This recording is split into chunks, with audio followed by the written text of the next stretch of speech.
So it's the quarterback that should be giving the money back, Mazz? Uh-huh. The quarterback? Yeah, how about the coach?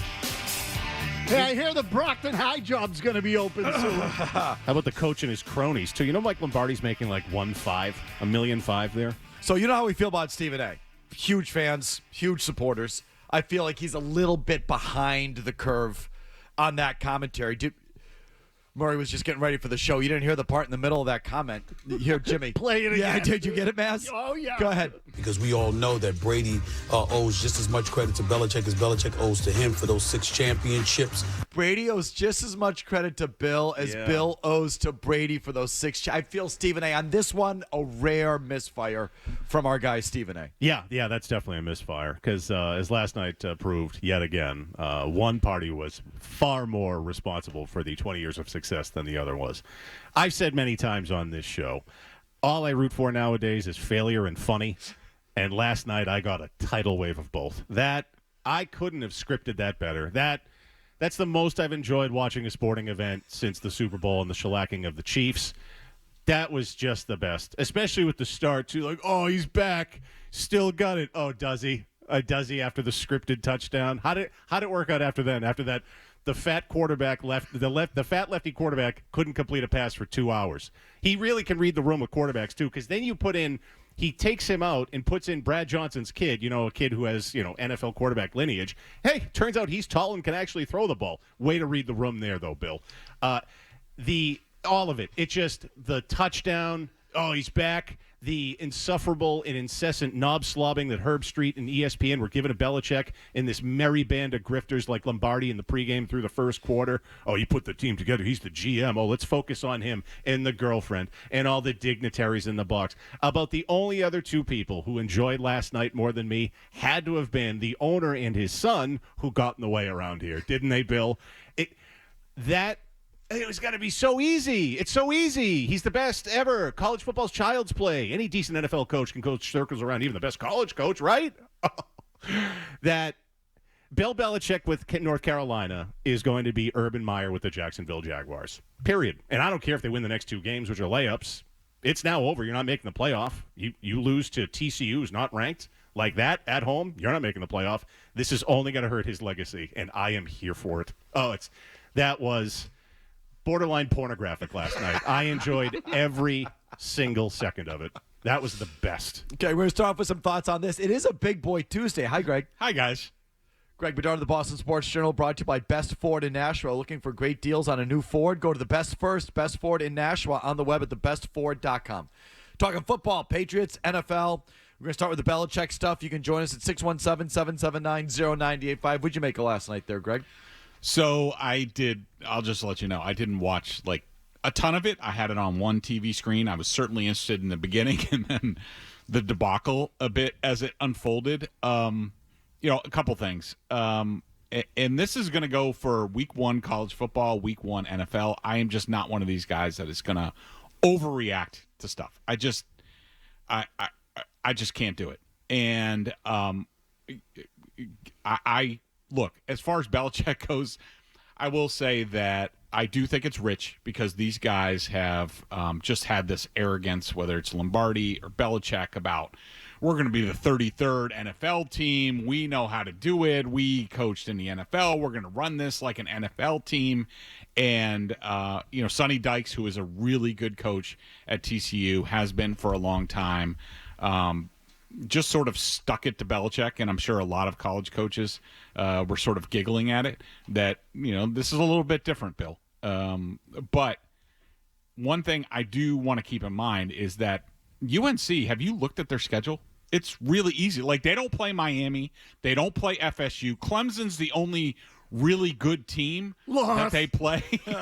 They have Charlotte, Richmond, UCF coming up. UCF is usually pretty decent. But it was certainly a bit of humble pie, which, look, personally, I was happy to see Bill get and his people. But I'm not going to totally overreact to it. Mazz. So what do they do in college? They have rush week. You become a pledge, and then you go to a fraternity. You get spanked in the ass with a wooden paddle. It wasn't anything remotely. Belichick's beating was 10 times worse than that last night. 1,000,000 times worse. He got freaking pantsed on national TV by some guy named Sonny, who I've never even heard of, who basically told him to turn around, pull his pants down, and get spanked on national television. And I have so many questions about what Belichick has gotten himself into, from how did he build the team? He brought in 70 players. Did he go after the kinds of guys he went after here? Guys that weren't superstar players, that loved football, that had good makeup but no talent, and he went out and got his ass kicked in college football? And does he really understand the game of college football vis-a-vis the NFL? It's a completely different animal. It's largely about talent and speed and, open space and getting one-on-one matchups that the other team can't defend because you have the better players. I'm not sure he's ready to deal with what college football is. He looked like a 73-year-old man who was in way above his head. There were times they showed him on the sideline like he had this look on his face like he didn't know what was going on. He looked like the end here. That's what also made it so delicious. It felt like the last year here. His last 2 games as a head coach, both home losses, by the way. His team's committed 4 turnovers, and they're outscored 65-17. That last night was kind of what you got at the end here. Nothing's really changed. The game's passed him by. Most points he's ever given up as a coach. Unbelievable. Okay? I know 2 were on offense, right? His offense gave up 14 points, but they still allowed 543 yards. Correct. 200 and how many on the ground? 50, 70, whatever it was? I don't have it in front It was of a me. ridiculous number. I wrote it down and I forgot. They couldn't tackle. Or even when they tried, it was like a half-assed effort. So, no, he was definitely coaching them up there, too. The defensive genius. They wouldn't even tackle. 258 yards rushing, Mazz, 7.4 per carry. I mean, a Bill Belichick team giving up 258 on the ground is emasculating. That's emasculating. that number is, to me, is worth more than the 500 and whatever yards of offense. 258 on the ground. You got run over and you built the team. We keep asking this, but now there's new info. There's another log on the fire. You think Bill's doing damage to his legacy? Yes. Yes. Yes, he is. He did last night. Yes. Yes. Everything that happens subsequently either damages or enhances a legacy, which doesn't mean he's going to the Hall of Fame. And I'm not saying he's not going to go to the Hall of Fame or anything like this, but what you thought of him, it continues to take a hit. Ooh. Hit after hit after hit. And it's one thing if it was just all the off-field stuff. You sort of snicker and laugh at that. It's a sideshow. But if he could still coach, then that's a different deal. Then that's just quirky. But when you see the disaster on the field, the disaster off the field, now it's all just one thing. Greg, he's a borderline laughing stock.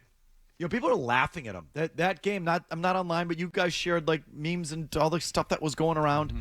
Bill in a Chick-fil-A uniform. This is what he would be without Brady, or in a Dunks uniform. Dunks uniform. This is what Bill would be doing without Brady. Murray must have just been scrolling last night. Oh, the best. Laughing. One of the great nights on Twitter in a while. And I usually don't tweet much, but I was tweeting up a storm last night. How can you not? That was a great night. Just a great night. People are obviously laughing at him off the field with the Jordan thing. He's been getting laughed at.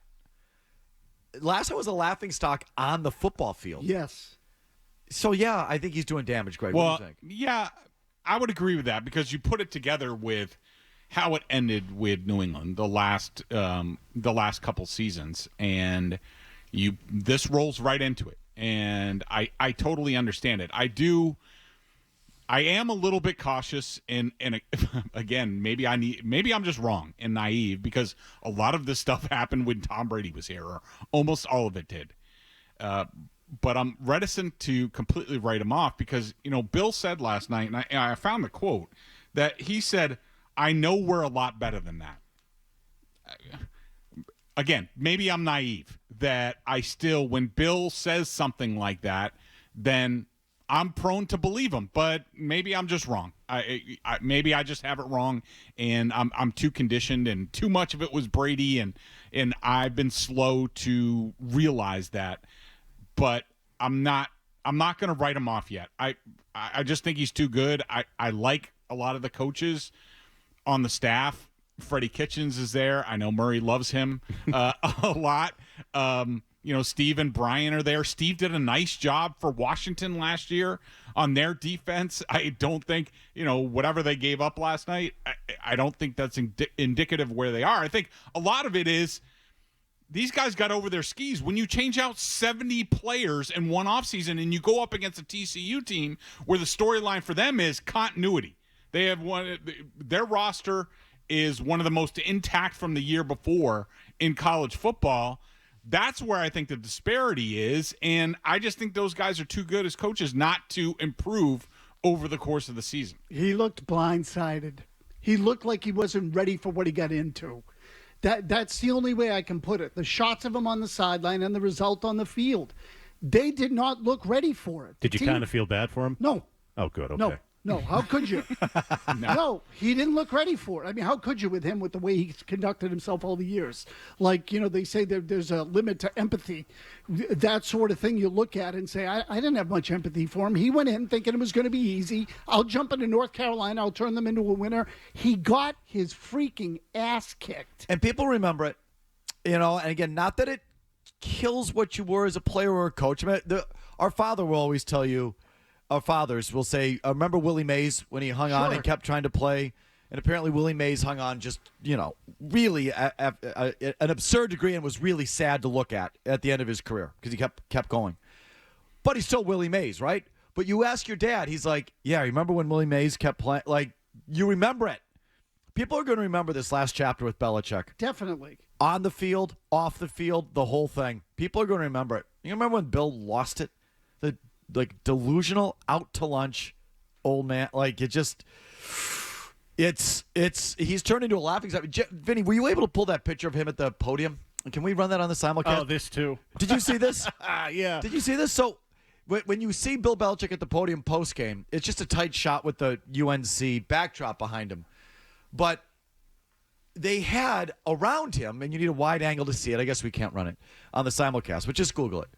When you pan back a little bit, there's like this, I don't know how else to describe it, a hoopah, a balloon display that's around him that you would have for a birthday party or a bar mitzvah or a wedding or something. Like a big celebration of sorts. A Yeah. 13-year-old birthday party. Was it like an archway? An archway of balloon balloons. archway. Yeah. Gee, I wonder who was behind that idea. I know. Whoever could that be? And now Sparkle. That's going around. People are mocking that. Like, he's a laughing stock today. And that's sad. It's one thing to have lost it or not matching Brady or whatever. He's getting laughed at on the field, off the field. The stuff like about a man that's out of place. And I'm with you.